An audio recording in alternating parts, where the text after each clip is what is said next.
Hello.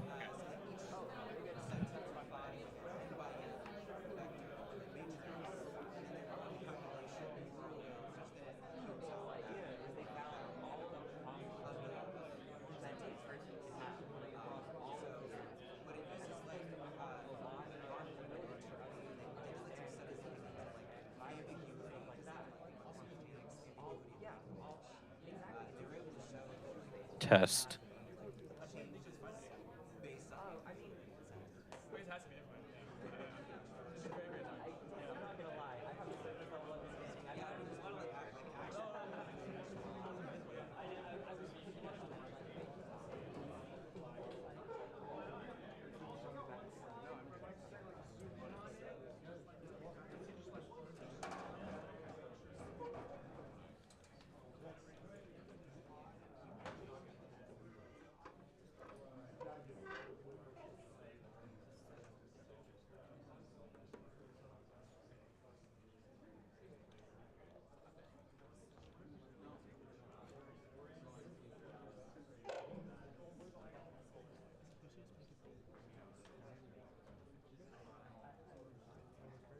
Wow, everyone's seated without being asked. That's great.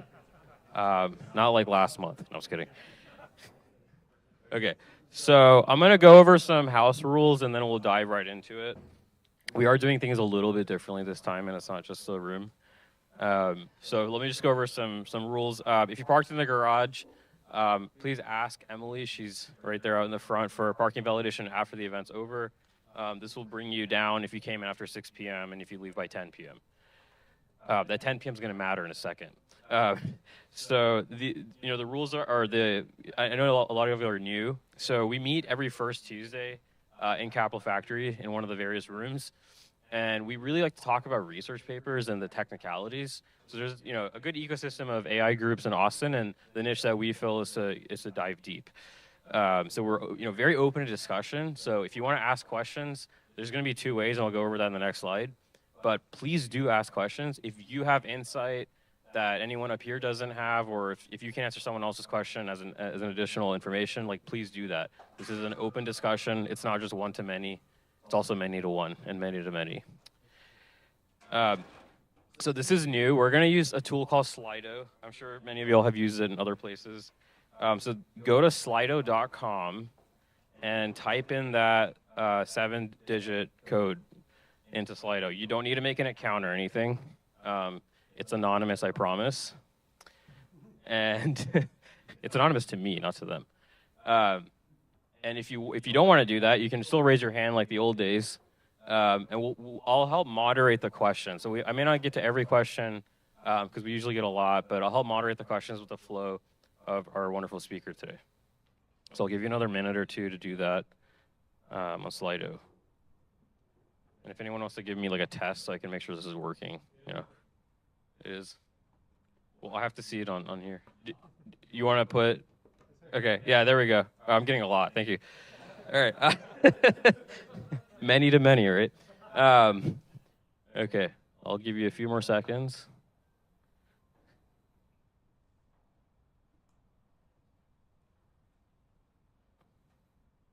Okay.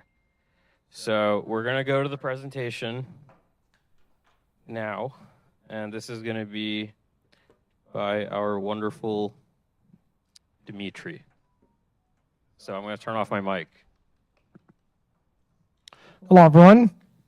My name is Dmitri, and today I will be presenting on this paper called the Self-Rewarding Language Models, which is from Meta AI Research, and I think has a glimpse of what we can expect from upcoming Llama 3. And they certainly have a lot of interesting ideas that I actually think has been a long time coming. And one of the key ideas that this paper rests on actually has been around for a while. So if you go to the next slide, we actually see what's called constitutional AI here, which was pioneered first by Anthropic where the idea is that we can first take an AI model and we can just have it ask questions about content. So typically constitutional AI has a constitution there which asks, the content saying, is this helpful? Is this harmful? Does this answer the question? And other questions as well that the constitutional AI paper goes through. And I also want to say that they go through some variations in that paper of questions you can ask for content. But the whole idea is that as you can have one LLM simply go through content and actually tell you quite a lot about that content, you could then ask it, can you actually go rewrite this content? Can you make it better? Or, as we've all unfortunately encountered, can you actually ask an LLM to refuse to make certain content that is not deemed as appropriate? And on the next slide, this actually is the idea behind Code Llama, where if you look at the Code Llama, the big secret sauce is that, as you can see, you take Llama 2, their big 70 billion parameter language model, they use some few-shot prompting techniques to get it to generate many interview-type questions, something like lead code, which the whole idea is that there's just a single problem in this example, just saying, here's some input now. Can you just write code to solve this one particular problem? And then the whole idea is that we are going to take Llama 7 billion. That's not a typo. That's just the smallest model we have available. And then what we're going to do is we're just going to go and have it generate a whole bunch of code examples per every prompt. So imagine you have a prompt. You have, in this case, what the paper says is you have 10 examples of here's how you can write that code, and on top of which you have 10 examples of unit tests. So what do you do with this? So you're going to go ahead and take the code, you're going to run the unit tests against the code you have, and you're going to see which ones actually pass. So we're going to see that, probably in the first round, we're probably going to maybe have 1 out of 10 pass, if that, but that's why you have so many examples. So, something will pass. Some unit test will pass, some code will pass, and we're going to put that into the training set. We train on it again, and that's essentially how we get to Code Llama, which is, again, a self-reinforcing process. We're bootstrapping this by having one really big LLM come up with a lot of questions, and then in this case, they were using a really small LLM. And part of the idea there is, if you have a really big LLM and you have a small LLM, and neither of them can really do the task, you might as well just prompt the small LLM with many examples and just have it, give you some needle in the haystack that works. So our big motivation with this paper, and this is where really it comes from, is, but how do you go beyond code? Because code naturally has unit tests, when we can just assume that, if I have code, I have a unit test. If this code can pass a unit test, we're probably going to assume it's good enough. And I remember having some conversations with some of y'all folks earlier where I think we all can agree that if an LLM can write code and write a unit test that passes the code, we can say it's probably in a state that's actually pretty good, and we want to reinforce that in particular, which will take us to our new slide where this is kind of the process. And I promise to everyone, I'm going to walk you through all that. Now, I know there's a lot on the screen, but the whole idea is that we're first going to have essentially a whole lot of prompts that we want to ask a model, and this is just any arbitrary model. We're going to go ahead and ask that model the prompt and ask it the question. It's going to give us a response. The next stage after the response is, I'll go back to the previous slide. Yeah, the next stage from that is what we would then want to do is we then want to actually use the same exact model to actually evaluate the outputs that we just have. And so when that says get rewards, that's really what it means, is that we're just going to grade it from a 0 to 5 scale. That's going to tell us, how good does this model think? And then where it says, now we have preference pairs, that's essentially what happens. We actually have preference pairs where if we have scores, we can say, this is the top rank example, this is the bottom rank example. And therefore, we can then use what's called reinforcement learning for preference optimization. So if you go to the next slide, and to really understand this entire paper, we have to kind of break down reinforcement learning algorithms, and you can have a whole talk on reinforcement learning as a field and how preferences embedded into a lot of generative AI. But the idea behind, say, reinforcement learning for human feedback, which we see as the pink one, is that we first have human pairs where we just have preference pairs where we're going to say, human annotators tell us, I like example A, I don't like example B, or they prefer example A over B. And then we build this reward model. So this has been ChatGPT's big claim to fame. ChatGPT uses RLHF. Now, if you fully read through the paper, which is called, I want to say it's something with aligning instruction models to follow them. That's not the exact title. It has a few of those words in it from OpenAI. But their big idea is that you build this reward model, and OpenAI actually takes GPT-3. They just replace the language model head at the very end of GPT-3 with just a classifier that just tells you, between 1 to 5, how good is this example. So you have one model. That is the reward model. And then the whole idea that you see where it says policy and all that fancy lingo, it just says what we're going to do is you take a model, you have it generate a lot of outputs. We're then going to run it through the reward model that tells you, well, how good is this example? And then based on that reward model, we're going to use that for preference pairs to update. Now, the big thing to remember is the reward model is only fitted once, where I don't really see much in literature where they talk about constant updating of the reward models, which is something we're going to get to here, where, again, direct policy optimization is right next to it. And as you can see, it's very similar. We have two preference pairs. We have example A, we have example B. Which one do you like more? But the difference is that if you read through that paper, and the interesting thing about the DPO paper is it's actually titled, Your Language Model is Secretly a Reward Model, which implies actually large language models are quite aware of outputs that are good and bad. Even though they can generate both, they're actually aware. And the whole idea here is that we actually reformulate the equation that we use to update the parameters in a large language model. We just reformulate it that it works for preference optimization now. And there is no reward model. We don't need a reward model. And I invite you to actually go read that paper, as they really give you a very good proof of why this works. They walk you through the math. And this is the nice paper because they really walk you through the math of how they arrived to it. They start with a typical equation for the log loss, and then they show that you can rearrange some terms and actually get this to work with preference. So whenever we say preference optimization, we really mean DPO, or direct policy optimization. And just to repeat, there's no reward model in this one. We've just reformulated the log loss so it works with preference. Do we want to quickly cover why reward models were introduced and why they play a big role in RLHF? And why is RLHF even used? I think that's a good place to start. Yeah, those are all great questions. So let's start with the first. What is the goal of the reward model? The goal is to really tell us, what do we want our LLM to do versus what do we want our LLM not to do. So if we take any LLM, and you can even take some of the what's called the SFT models on Hugging Face. So if you ever open up a model, you always see the base model, which just means that it just has the pre-training, meaning it can only predict the next sentence. You have what's called SFT, which is called supervised fine-tuning, which just says, this is how you generally answer a question, but it doesn't have preference, which means, it could give you any number of responses. And a good data set to look at is the Open Assistant data set, where you can actually see that different samplings can give you different examples. So for example, one of them, questions I believe says, can you describe to me what is a monopoly in economics?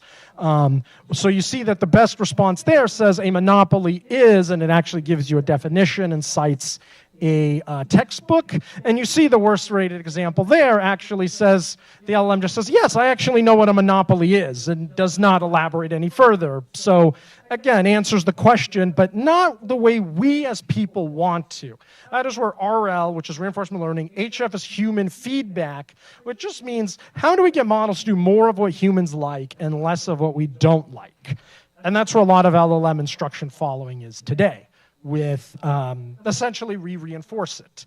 So the whole goal is if we have a way that we can just tell a model, you did a great job, you didn't do a great job, and if we can just make that differentiable, we can actually directly input that into a model by changing its weights directly. So when we do a lot of these preference tunings, we actually are changing the weights of the model so that they're more likely to do the things that are higher rated and less likely to do the things that are much lower rated. And that's pretty much the motivation behind why reinforcement learning. Thank you. So the reward model was a step that required training a second model, and that became expensive. Yep. And so DPO, which is the blue box on the right, is accomplishing the same goal and aligning the outputs to what humans want, but without training a second model. So that's the fundamental difference between PPO and DPO. Yep. And just to add on to that, I want to say that I believe the Llama 2 paper does use DPO, and they actually show how DPO combined with another technique they had actually outperforms RLHF quite significantly. And RLHF is just fading away by the day, where I believe there's even a newer paper that shows how DPO update rules actually affect the model statistically in a different way, where it actually goes more towards like the mean of what you should be doing, where RLHF tends to just seek out the mode and doesn't actually shift very much, but again, further research there. So let's go through the training overview. So let me kind of walk you through some of it. And this is, again, just a very high-level idea here. I'm once again going to explain everything, especially 3 and 4. I really owe you that. Well, the first one is actually simple, is we first go ahead and take the Llama base model, and we also take the chat model. What we're going to first do is few shot prompt the existing chat model to get a ton of data, and we're also going to go ahead and build a supervised fine-tuning set. We then train a baseline Llama 70 billion parameter model on top of the Open Assistant data set. And again, we're going to actually filter out only the first response and only the highest rated response. So you get about 3,000 responses there. And later on, we're actually going to talk about how much data they use in this paper throughout for this whole process. And I think the takeaway real quick will be it's not a crazy amount of data. And I actually want to say that once you can get a 70 billion parameter model running, you could probably just do this process yourself.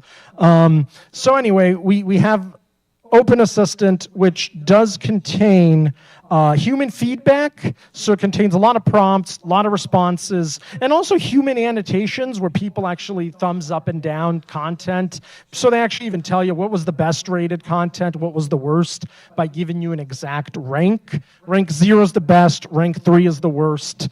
When 1 and 2 is self-explanatory there. The next thing we do is once we can get an SFT baseline and really start off with some of these data sets, we then want to apply what's called the AI update step, which I'm going to explain. And the last step is we're actually going to update our model, directly the model that we're using for outputs, and the judge model, as it's called, which is kind of like a reward model, but it's actually the same model in this paper, because I once again want to remind you that DPO's paper is titled, Your Language Model is a Reward Model, so we can actually say this whole paper here is just DPO on steroids all the way through. That's actually a very astute observation, and that's essentially what this paper does imply, that DPO can be extended in this way.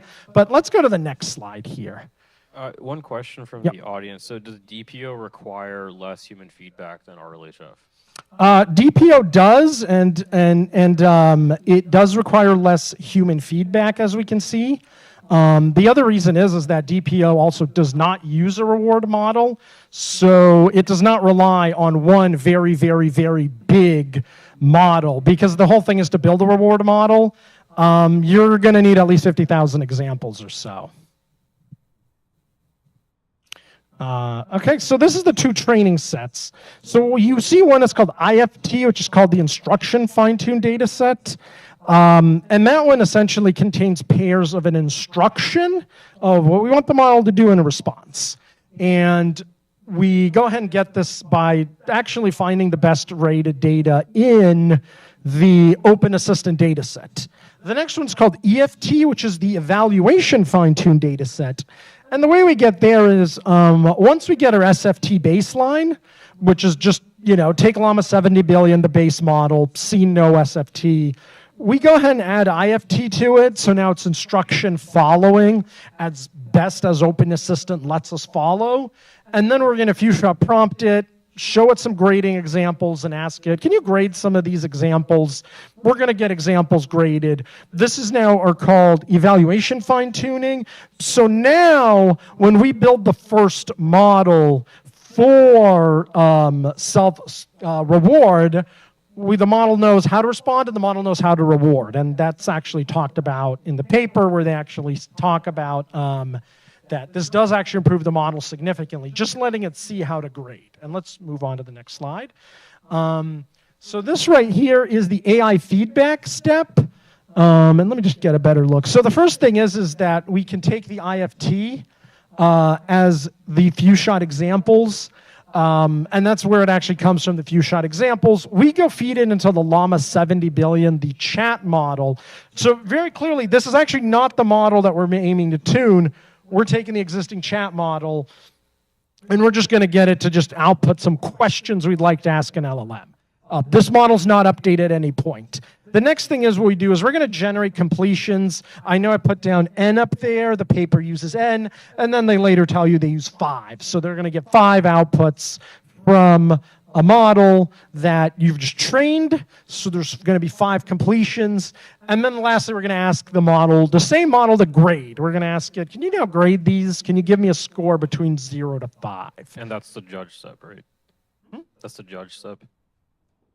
The judge. Yeah, that's right. That's the judge step. That's essentially the judgment. We're actually going to ask it, 0 to 5.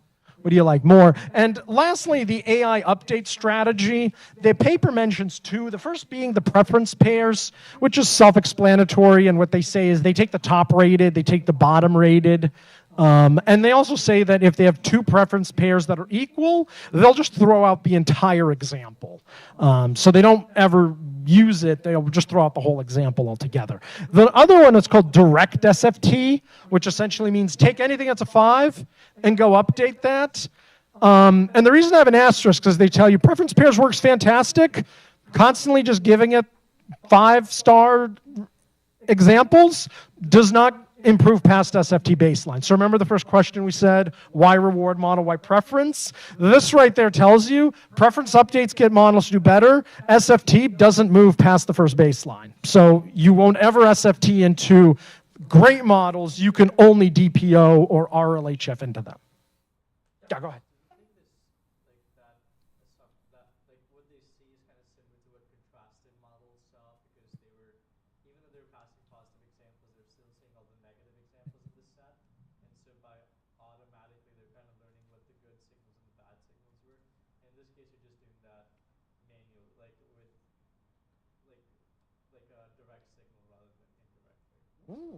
So the question was, is this contrastive learning? I'd actually go ahead and say that I think there's something similar, but I think the big thing with contrastive learning is that we get to see a lot of examples because we can take a really small data set, we can just pair them up and just have a really high dimensional data set now. We just have lots of examples. But ultimately, if you look at like a contrastive loss, it's not the same loss as what DPO does. So mathematically, I would say they don't do the same thing.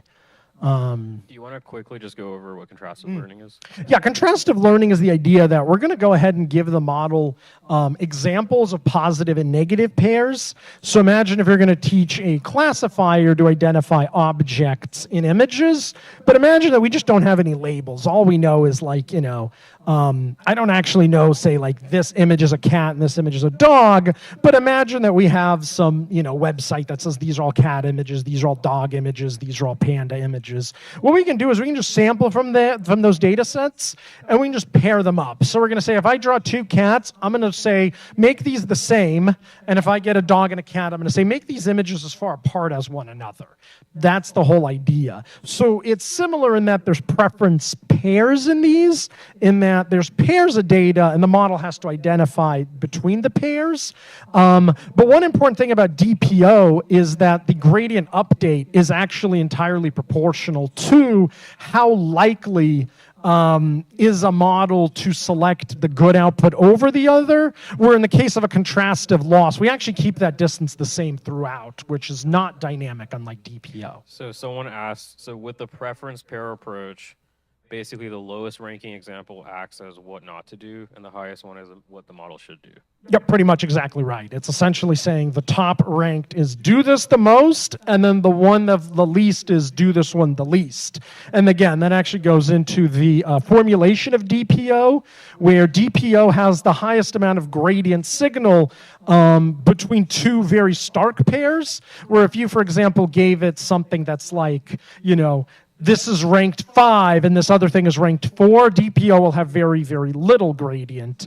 And just to quickly jump into a very high level of what is the DPO formulation. So we can think of log loss as in, derived by saying that you have a minus y of the thing you want to hit, multiply that by the true label. Now, all DPO actually says instead is, in order to arrive at this softmax-like formulation, our numerator is the best example and the probability of getting that one, where our denominator is the probability of getting the good one, plus the probability of getting the bad example. So if we have 0 or near 0 for the bad and near 100% for the good, we've arrived at a perfect preference optimized model, which in the case of reinforcement learning would mean that we've hit an equilibrium. That's the equilibrium DPO wants to push models to, which means that, the more likely you are versus the less likely you are to hit essentially that in the denominator DPO,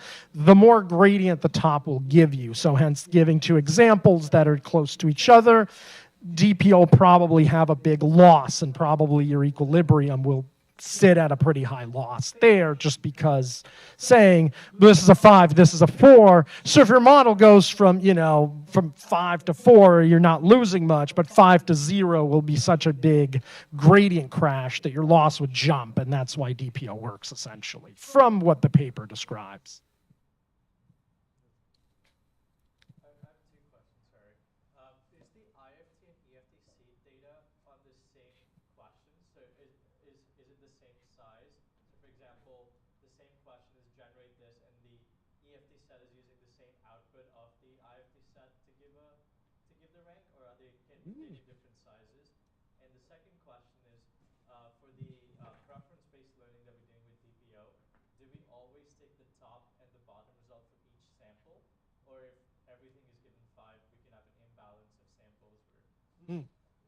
Yeah, let me actually start at number 2. So you always take the highest and you always take the lowest. And if you have 2 5s, we just throw out the question and all the outputs we have for it. Because we're just going to say there's no DPO step we can make. Someone asked, are ranked 2, 3, and 4 ignored? For this one, yeah. If you have like 5 and there's 1 that's like a 5 and there's 3 and a 2 and a 1, you're going to take the 5 and the 1. But to get to it, and this is actually a very important question, is IFT and EFT are actually constantly updated with new examples. So the first version, and this is right here in M0, let me just use this example. So M0, we take the base pre-trained LLM, which is just a base 70 billion parameter Llama, which is fine-tuned just to predict the next token. It's not instruction tuned. And then for M1, we just take our first IFT and EFT. So the first IFT and EFT are derived from Open Assistant dataset. And then once we move past that to M1, where we take M1, where just remember M1 is just M0, just the base model fine-tuned on top of EFT and IFT, we do this whole AI update step where we ask it to output, give us outputs, and then go grade them. So the outputs for those, the questions are all unique at every iteration, and they actually come from our pre-trained big chat 70 billion parameter Llama. We don't update that model. We just update these models here. And then we essentially, once we have this AI update step, which is just a fancy word of saying, you know, we have an input, we have all of these instructions, and on top of the instruction, we even have like a ranking from the same model. Now, I know that, you know, the paper likes to use model and judge. They're one and the same in this one. And then what we do is we just go on to do this again at M2, and at every time we use DPO. And this is something unique about this paper, in that it's self-rewarding. That's in the title. Yep. And so the goals we want LLMs to surpass what the human evaluators can rank. So that this is how we get around that. I remember getting the impression that they were going to go further as far as the samples that they picked. Like they achieved some percent accuracy, but they were kind of leaving some stuff on the table still. Is that true? Mm-hmm. I mean, that's a great question, right? I mean, the question is how far can you actually push this? I think that's really what we're going to see in the Llama 3 paper directly. They're probably going to give you a nice slide at the end that shows they probably keep going with this. And part of the reason I say it is, you know, some of the ideas that, you know, we kind of saw prior to Llama 2 was, you know, you take one step, and then you look at the Llama 2 paper, and they do it like 10 times. They find past the 6th step, it does nothing. So here they do it 3 times. I think they'll probably do it more for Llama 3. And I think that part of the reason that they didn't go further is one of the slides I'm actually going to go through how much data they're putting through, so there is just a cost they're running into. But I also think at the end of the day, I think you get to a good enough place. So let me walk everyone through here, because I really want to walk y'all through this, because I want to just, does this clarify, this is the diagram I made that clarifies the whole paper. So let's start off with what we see, right? You have the open assistant data set. We're going to sample the top. That's the IFT. That's our IFT. And then we go to this SFT baseline. It's just trained on that. And if we go to the right, and at the very top right, we see that now we're going to take the grading examples, because remember that we have the prompt, we have responses, and what grade did, if we take all the reviews, what they're at. So we're going to few shot prompt or SFT. We get to EFT, and if we go down a bit more, that's M1. So we just fine-tune Llama, just the base model on top of that. So you might be wondering that, yes, there's this SFT model. We trained this whole model just to get that data set, and we don't keep using it. So the other important thing is M1 is not the SFT baseline, because it also sees how to grade. And if we look at the left real quick, and this is just something in parallel, and we go up. So we have this Llama 70 billion chat model. We few shot prompt from, well, it is the IFT, but it does come from Open Assistant. And if we look down below, we essentially are going to have it generate a bunch of prompts. We're then going to go ahead and give those prompts to M1, and that's the responses. So that is what's called IFT, which is just like, here's the response now. And then what we're going to do is we're going to get EFT now, which is really like, how do we grade that? So we keep updating it. And then we see for M2, it's the same process. We get more prompts. We build a model again. We do this again. We get to M3, and the paper stops at M3.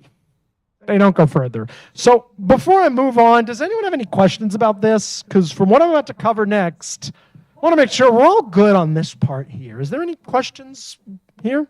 Yeah, go ahead.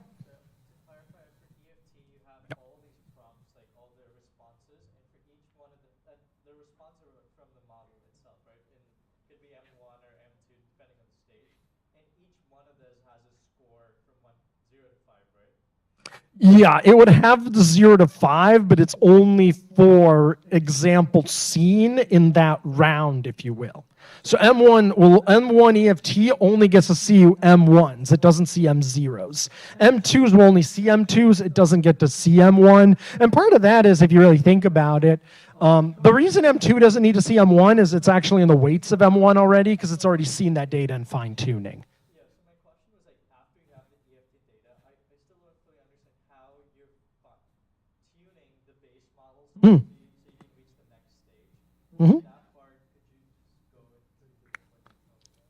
Yeah, so my understanding from that paper, and I hope someone can correct me if I'm wrong on this one, was as the model just grades outputs, you just take, here's my response, like, here's my response, here's my grade. I'm just going to put that into my training set. The way I understood it, and you also correct me if I'm wrong, but is you take the model, you run the samples, and you get another model out of that. So that's the model you're going to use for the next time. And then, so the model is self-improving because you got to get past those questions, and now it's going to grade with those new weights, and it's going to grade better. So the theory is that because you learn how to do this work, because now the next set of grades is going to be even better than the first one.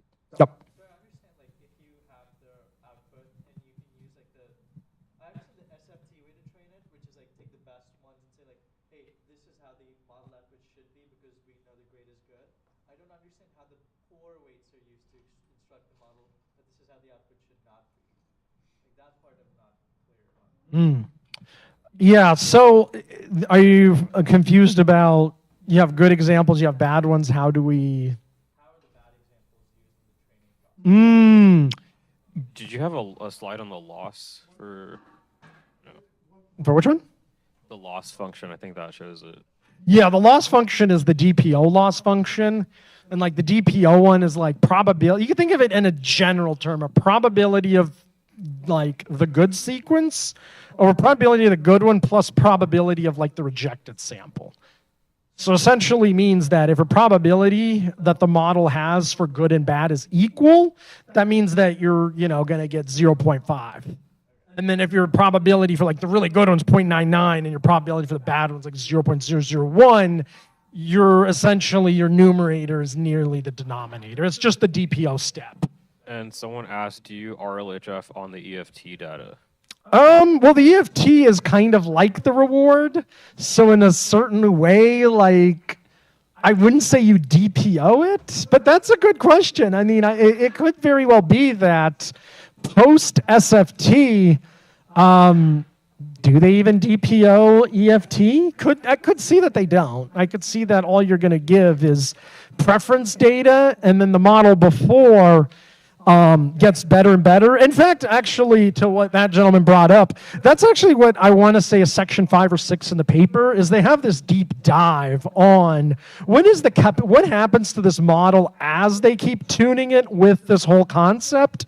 And one of their experiments, they actually show how when you compare the reward model versus what GPT-4 starts doing as a reward model, they actually find that the model, as you keep doing this process, gets closer to GPT-4 levels, where its Spearman coefficient goes up together with GPT-4. So it actually says that the process gets better and better and better, where the model gets better at judging. And they say that even if it's something to the extent that even though it's not that much, let's say, EFT data that they're putting through, these models are capable of learning how to judge, even though most of their data is the preference data. So they seem to be making the claim that small amounts of certain tasks in a general sense get really good, and you don't need to keep showing those tasks over and over and over again to large language models, especially at 70 billion parameters for Llama 2.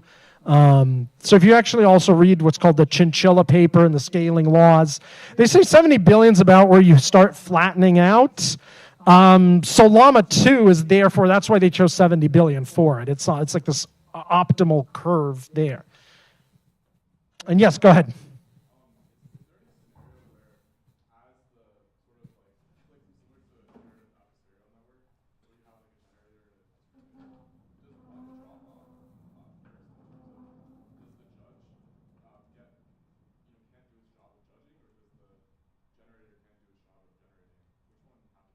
So they actually talk about that in future work. They say that that's what you describe is called reward hacking, because it's the same model in this case, right? Because then again, in a generative adversarial network, we build one deep learning network to generate an image, and we build one just to say, is this from this network we have or the real image? But first and foremost, this model is one and the same, meaning the discriminator and the generator are one model. So they do postulate it is possible that the language model starts hacking itself. And I mean, that's kind of goes in the topic of like LLMs as judges kind of have what is called self-preference bias. Very interestingly, we don't really see GPT-4 or say 70 billion parameter Llama or Mistral Medium be as sensitive towards that. At least that's kind of my current line of research. Current sneak peek of my research is we kind of don't see it from some of the newer models. Like Mistral 7B is not as biased as some of the older models. So it kind of exists, but it's kind of going away as they get better. But again, there's been no formal study on this, and you bring up a good point. That is actually referenced a lot in many papers. They say, how do we know they're not reward hacking? Could very well happen. We just don't know. You go ahead.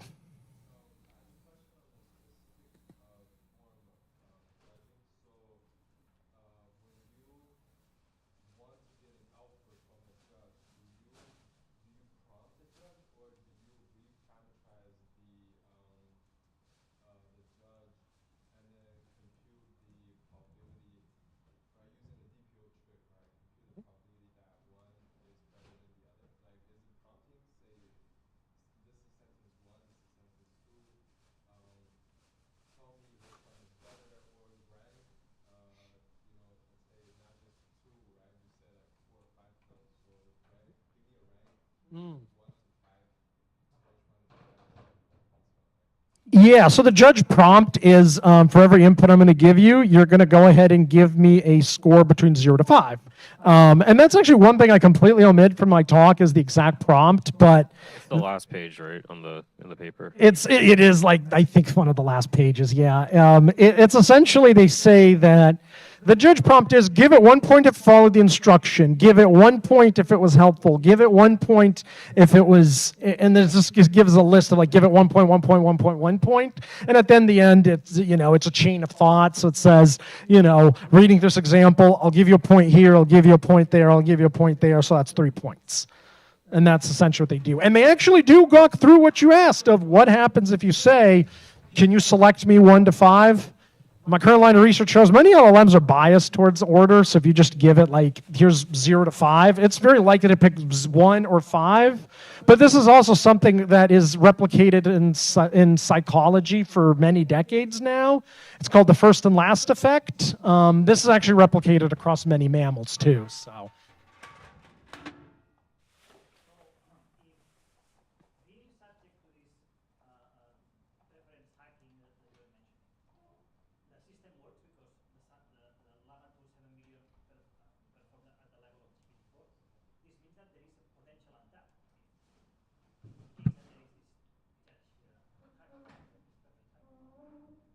Yeah, I think you bring up a good point. So if it is hacking itself throughout this process, I'd argue that then this might actually imply that perhaps this approach is very, very limited. And that's actually what they start off in their introduction. They start with the hypothesis that you could probably do this several times, but over time the model starts reward hacking even more to the point where probably a very reward hacked model is not very good.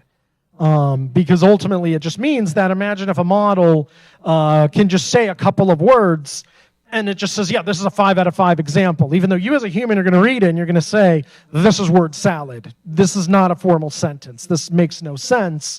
Whereas, this I think is one area where our like chaff with humans, you can't really reward hack humans. I mean, I'm sure you could if you just give them better treats and, tell them, if you give a 5, we'll give you more money. I'm sure that's a reward hack. But if you're paid the same to grade an output, you're not going to be reward hacked. You can reward hack a lot of people with Nutella. Oh, there we go. So I'm paraphrasing this question, but how do you verify that the EFT set is meaningful? Yeah, I think it's a good question. My answer to that is... you first of all could probably validate it's reasonable by if you notice that the outputs are what you expect. So meaning if you're asking it for structured areas, does the LLM produce them? If you're saying, give an explanation, do you get 5 explanations if you give it 5 examples? Do you give it numerical values between 0 to 5? And lastly, I would say if this doesn't work, I would say the next few slides I'm about to show you, are probably reward hacked and therefore have no meaning. But there's other slides they show in there that indicate that you're not reward hacking. But actually, let me go back to the previous slide real quick. Yeah, so this is just to show you how much data they have. In the first SFT, it's 3,200. In the next one, they generate 3,964 examples. And finally, they generate 6,924 pairs. I don't actually know how many examples are there, because again, they're just pairs. Where I could see that there's duplicate. I was about to say there's duplicates, but if they truly are saying the top and the bottom, we might say there isn't a duplicate. Unless you just have something that's like 5, 5, 1, 1, then you probably have multiples that you can show. But it seems that that's not really the case from the paper. So all in all, this is about, if the math is correct from what I'm about to say here, it's about 12 to 14,000 pairs that they've shown. So that kind of shows you that that's about how much data you need, so long as it's high quality. Is there a greater number of examples in M2 than M1? Yeah, that actually makes a lot of sense, because as the model gets better, you want to show up more examples, because probably early on the examples are not very good. That's probably what you're seeing. In fact, this isn't actually new. We actually see that, I want to say in the OpenAI's aligning to instruct paper, the first few iterations have less data than the last few iterations too. So you also see this in other approaches too, and that's why. Later models are just better. Did they talk about trying ensembles for SFT? They don't mention it in this paper at all, no. It will be interesting to try that out, yeah. Want to have duplicates?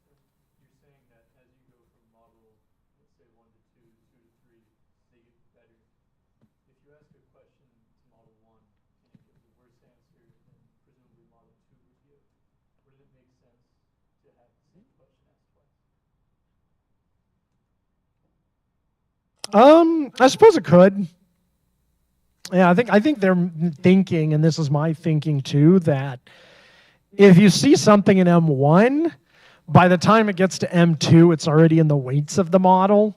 So you've already seen that example. It's in the weights of the model. It already knows how to answer it. So I don't know if there's much gains to just saying like, to constantly adding duplicated data. I think that's kind of what we see in like other papers like Llama, where some very small but highly curated data sets are able to actually produce very strong models. Where the whole idea is in Llama is that they take the baseline Llama 1, they handcraft 1,000 really high quality examples, and when they SFT on Llama, they end up that Llama is a hairline underneath ChatGPT. Or ChatGPT's seen about like 50,000 to 70,000 examples from RLHF. It does seem like you still have the problem about the questions that is being generated by the chat engine. Because if the questions are not very good, you're not going to get past the quality of those questions. And I feel like that's really where they probably could do some work in trying to improve questions. Yeah, I 100% agree. I mean, I think that's a very big area of open research, is what you just said, is how do we get better quality outputs?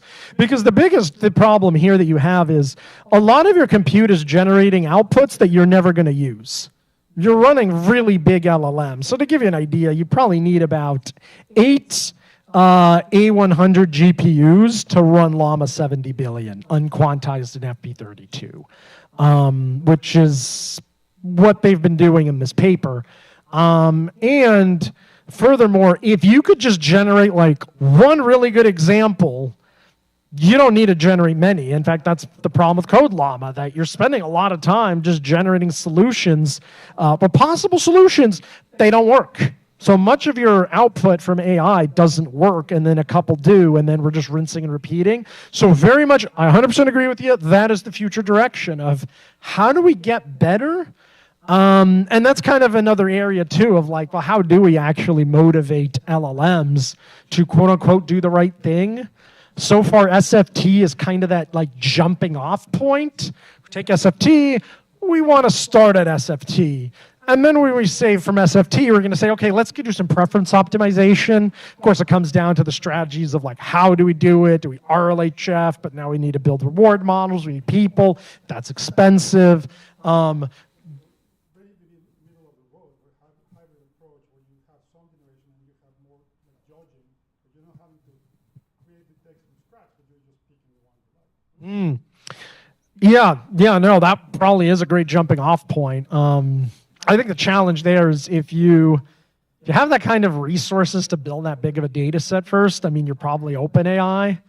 And then I think at some point, like, why not just go RLHF++, right? Why don't I just start paying, experts, $300K to go and talk to my robots then, Why don't we just go down that approach? So I think that a lot of the thing you kind of see here is companies with a lot of money, they love RLHF. Companies that are like, I'm a startup like Anthropic, I'm cash strapped, like, you can't go do RLHF. I mean, they don't have millions to. You should generate just a few examples that are really high quality. Yeah. Bootstrap from those. Yeah, I agree. You probably could, and that's probably what they do. But I think the whole question is how do they go from there? Where I think fundamentally, though, the fundamental question you have is how do we know that the questions are any good?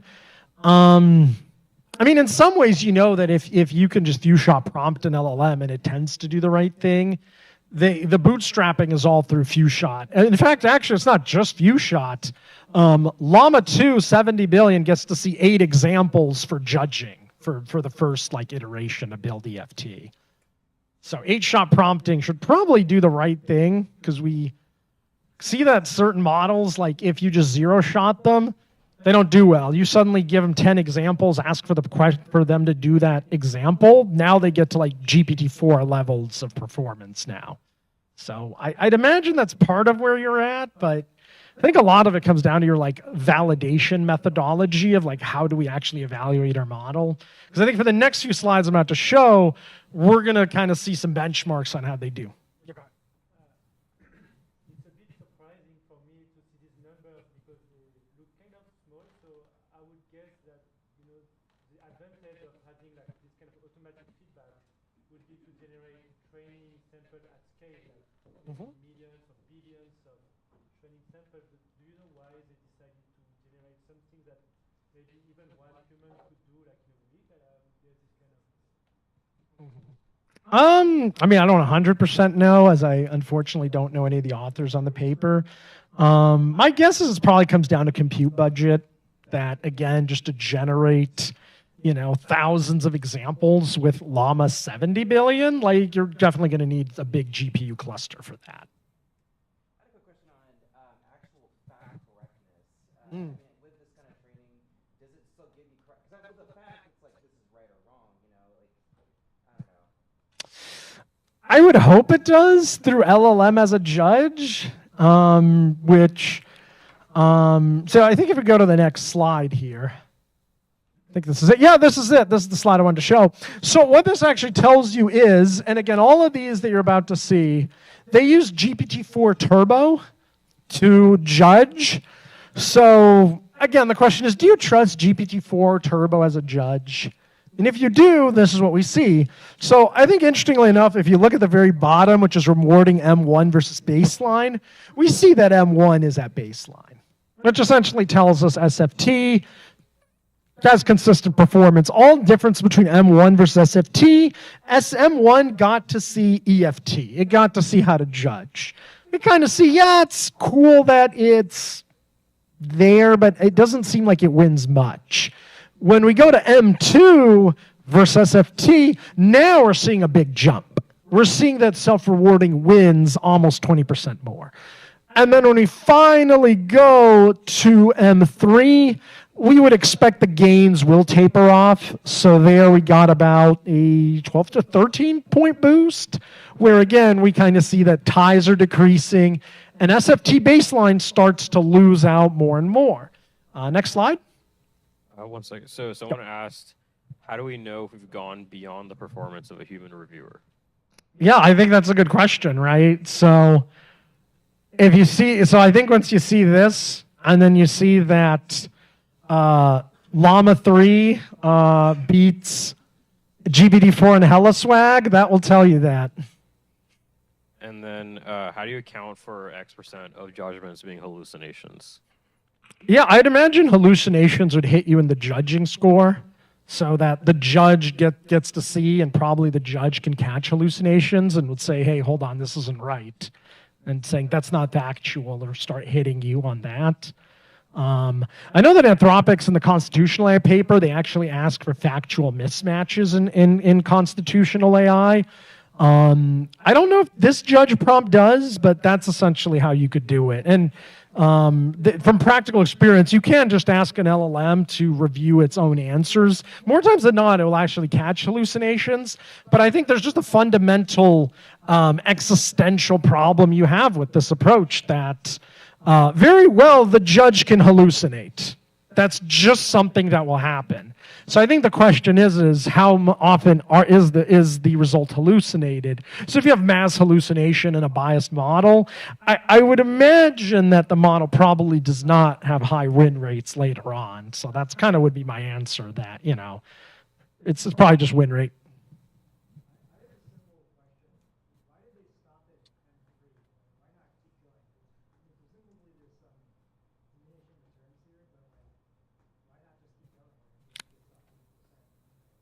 Yeah, so I'm going to guess when I show you the last slide versus how this model does versus GPT-4. You're probably going to hear that my guess is Zuck just told him, all right, this is good enough. Let's go train Llama 3 now. You know, you're pulling resources from it. Next slide. Oh, go ahead.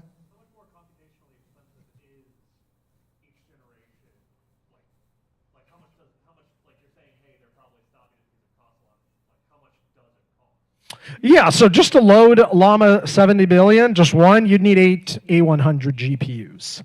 So for you to go rent them on AWS right now per GPU hour, they're about $2.30 or so. I mean, I get they're variable, let's just call it that. A single one of those GPUs would retail you for, I want to say, like 10,000 USD. And I think they recently got like a really big data center with like tens of thousands of those. So if you're going to run, say, 8 of them and you have 100, I mean, you're, you know, if you're probably only running like eight or 10 generations at a time with that. So with all those examples, probably takes you several days. If you have thousands, I mean, that's probably maybe a day now. But I think your biggest problem then is the electricity cost for about a data center with 1,000 GPUs. Because I can tell you right now, for those kind of data centers, they don't use just standard like commercial power setups there. So that's where, you know, so you pretty much have to have a data center that's could run that many GPUs.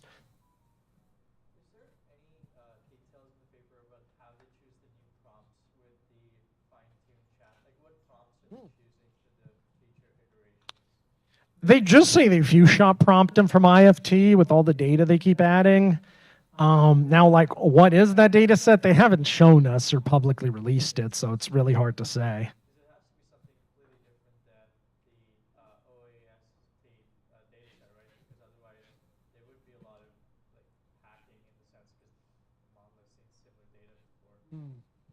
Yeah, it's probably not exact. I'd imagine that there's probably is a deduplication effort. Because I know that in Code Llama paper, they call out that they do deduplicate the questions. I didn't see that line in this paper, but I would say it's not an unsafe assumption to say that there's probably some simple deduplication effort.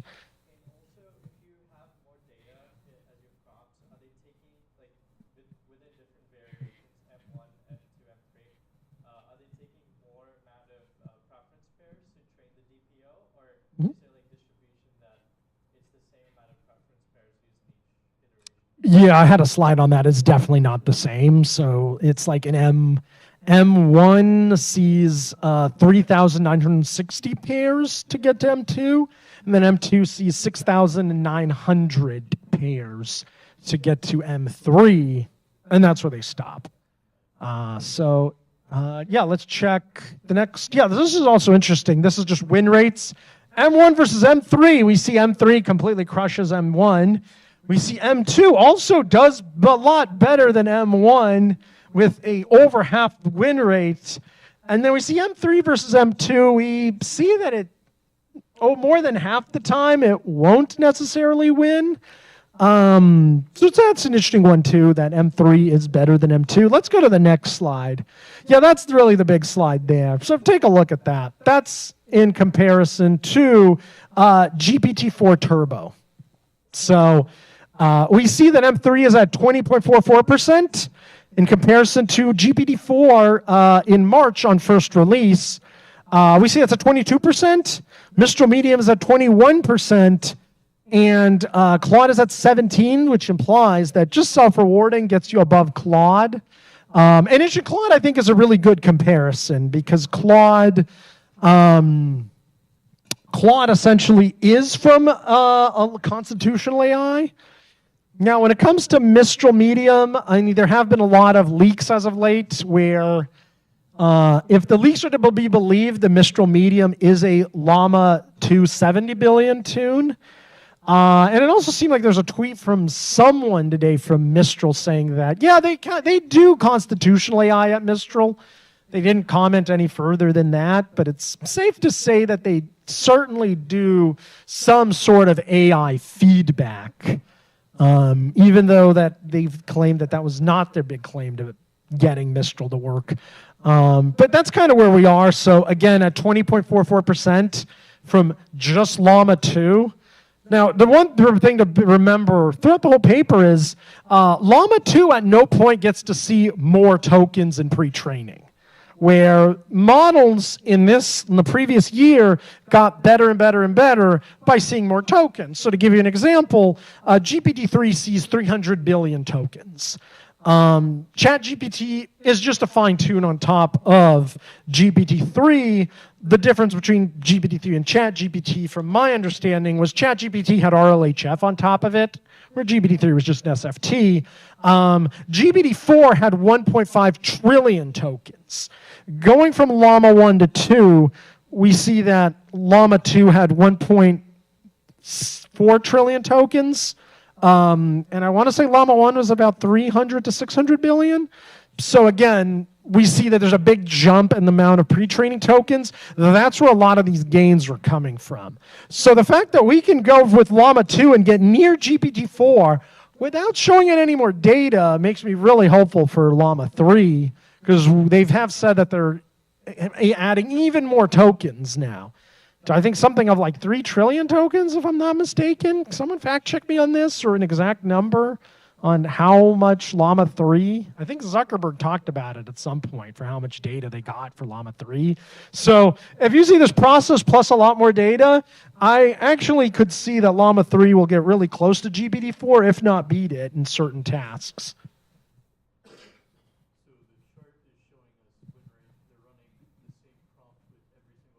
Yep. Yeah. Right, so essentially now they're asking GPT-4 Turbo, they're saying, okay, which one do you like more? Do you like A or B?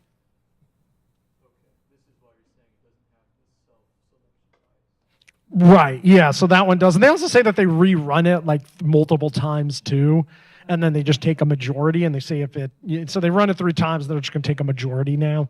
So they're saying even if there is order bias and weird stuff, they rearrange them, they change temperature, so they can kind of eliminate some of that too. Okay, so we have.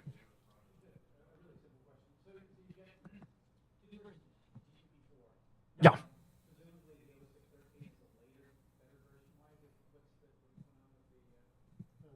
So 0613 was, it came out in June, and it was better for programming. It was better for programming, and then 0314 was the original one that came out in March last year. Yeah. Well, so RLHF causes disruption in the models, right? And that's why when they train this model in the paper, they start with the completion model and not the chat model. Red. So GPT Turbo is deciding the win rate. And am I correct that GPT-4 0314 is GPT Turbo? No, GPT-4 0314 is, some have dubbed it the full size model. So there's also some speculation that 0623 is actually just a prune. Again, I can't confirm or deny that. It's a closed source model. Can't confirm it, but people have noticed that there has been degradation in it. So that's kind of what we see, that their first model ever, I mean, you can all see it probably was the biggest model they had.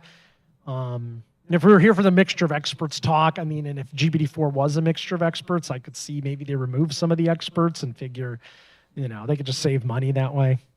Yeah, go ahead. I'm still confused as to where the percentages are coming from. You're saying that they're comparing GPT Turbo is comparing all the responses from them. At which Yep. case, I would assume that the percentages add up to 100 because all of them would be incorporated. So it seems like there's something else going on here. Yeah, I think all this is saying is that if you took GPT-4 Turbo and you had Model A, where it's the treatment, and Model B is GPT-4 Turbo, you get a response. Then you ask GPT-4 Turbo, hey, which response did you like more, A or B? And you're going to see how often did it say A. That's what you get reported. Yeah, exactly. So, yep. Yeah, exactly. So GPT-4 Turbo would win, GPT-4 0314 would be selected 22 times out of 100 against a GPT-4 Turbo output. Yep.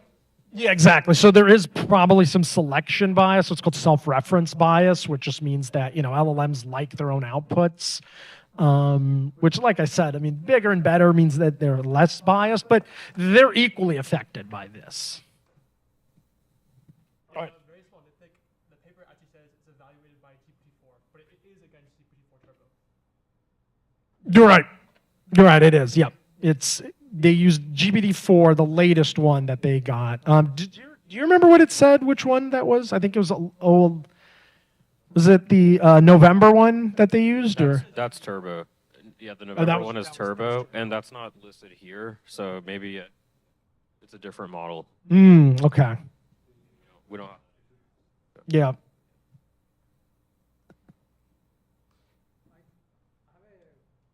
a cool thought about evaluating this. Why not have just like how we have a certain selection of examples selected by humans? Why can't these responses be also given to humans and have a ELO rating, like chess rating? I think the biggest thing is who's going to pay for the humans.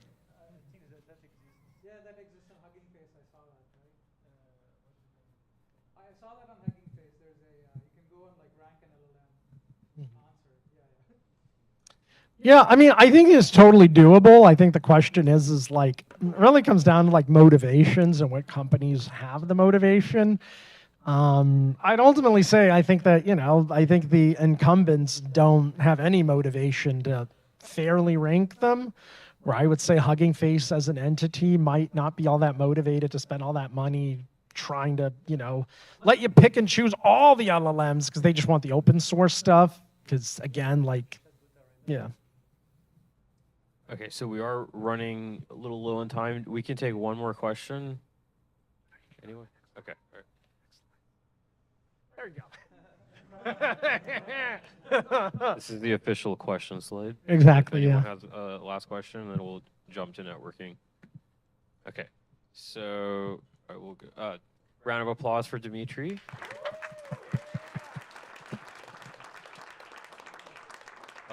Just hold on to it for a second. So you can stay here until 8:50 p.m. So you got about 30-ish minutes, a little less. After 8:50, if you haven't had enough AI, you can join us at Higbee's. It's a few steps away from here, so definitely easy to get to. Remember, if you parked here, you have to move your car out before 10, so just factor that in.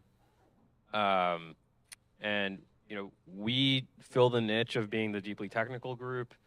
So if you are a researcher or a practitioner in this stuff, come talk to us if you want to give a talk. If you're a company that's looking to get more involved and improve your innovation strategy, come talk to us about a sponsorship. We have some other stuff cooking. And we also opened a group on LinkedIn called Austin Deep Learning creatively. And Jason is helping us with that. So please, add yourself to that group, and we'll accept anyone who submits a request this evening. So thank you for that, and thank you for Capital Factory for hosting us.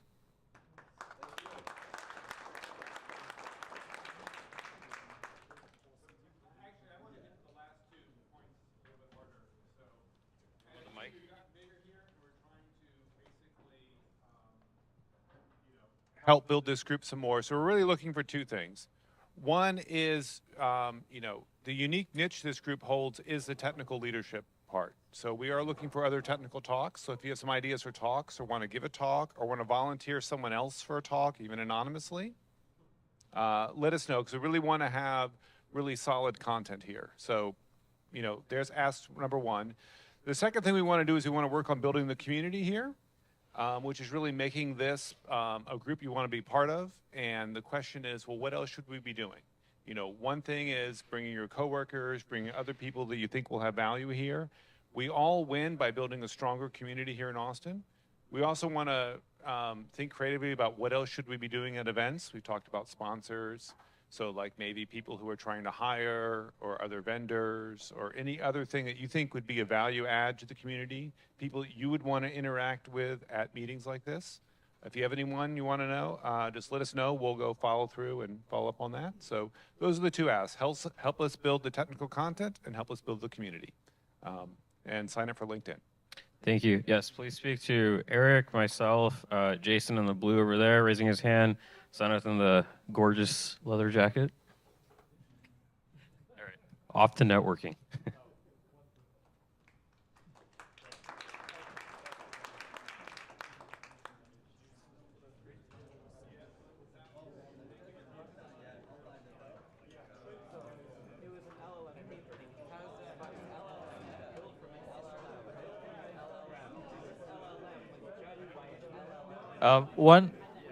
Excuse me. Hello. Can you hear it? Oh, okay. Excuse me. Really quick. One thing. Just one small thing. We also have a meet and greet next week at Pint House Brewing, and so if you want to. Yeah, we have a meet and greet event next week at Pint House Brewing on Tuesday or Thursday, one of the two. Yeah, there's only I think 35 spots, and okay, so yeah, do sign up for that. It's at Pint House Brewing next week, so that's also a great way to meet new people.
didn't even know that they were making a Llama 2. I was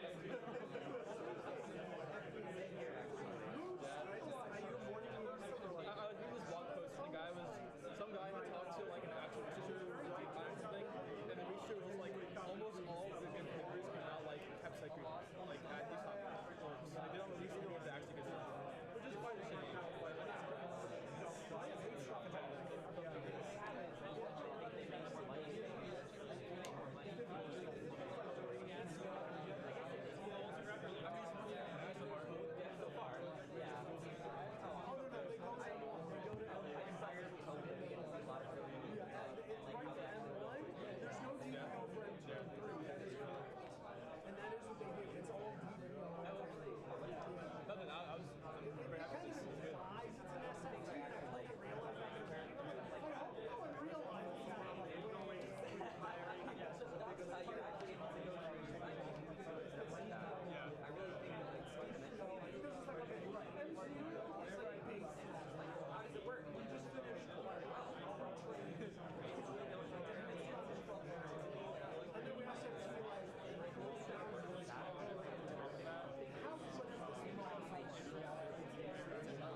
mentioned Llama 2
Okay. All right, everyone. Thanks for coming. I'm kicking y'all out. Please put the chairs in a good place. Pick up any trash that you brought along or that you see. We're going to be at Higbee's, right? Look at the map. It's right next door, basically. So just meet us there. Keep talking. Keep hanging out. And I'll sign up for the event next Thursday. Guys, I need you to leave. Get out. You've overstayed. I'm just kidding. No, but seriously, like let's start heading to Higbee's.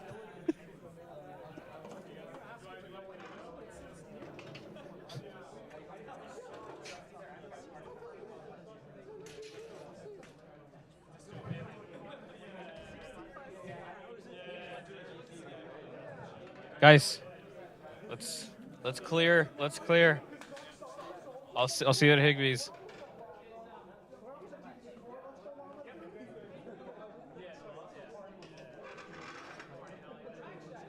Ruckchuck.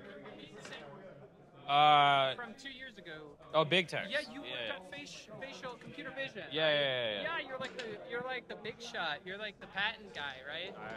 The co-founder. Only patent pending. Do you want to meet us at Higbee's? Yeah. Okay. All right. Yeah, I need to clear. I really like my team, so it's like right now what I'm really going to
I like it a lot.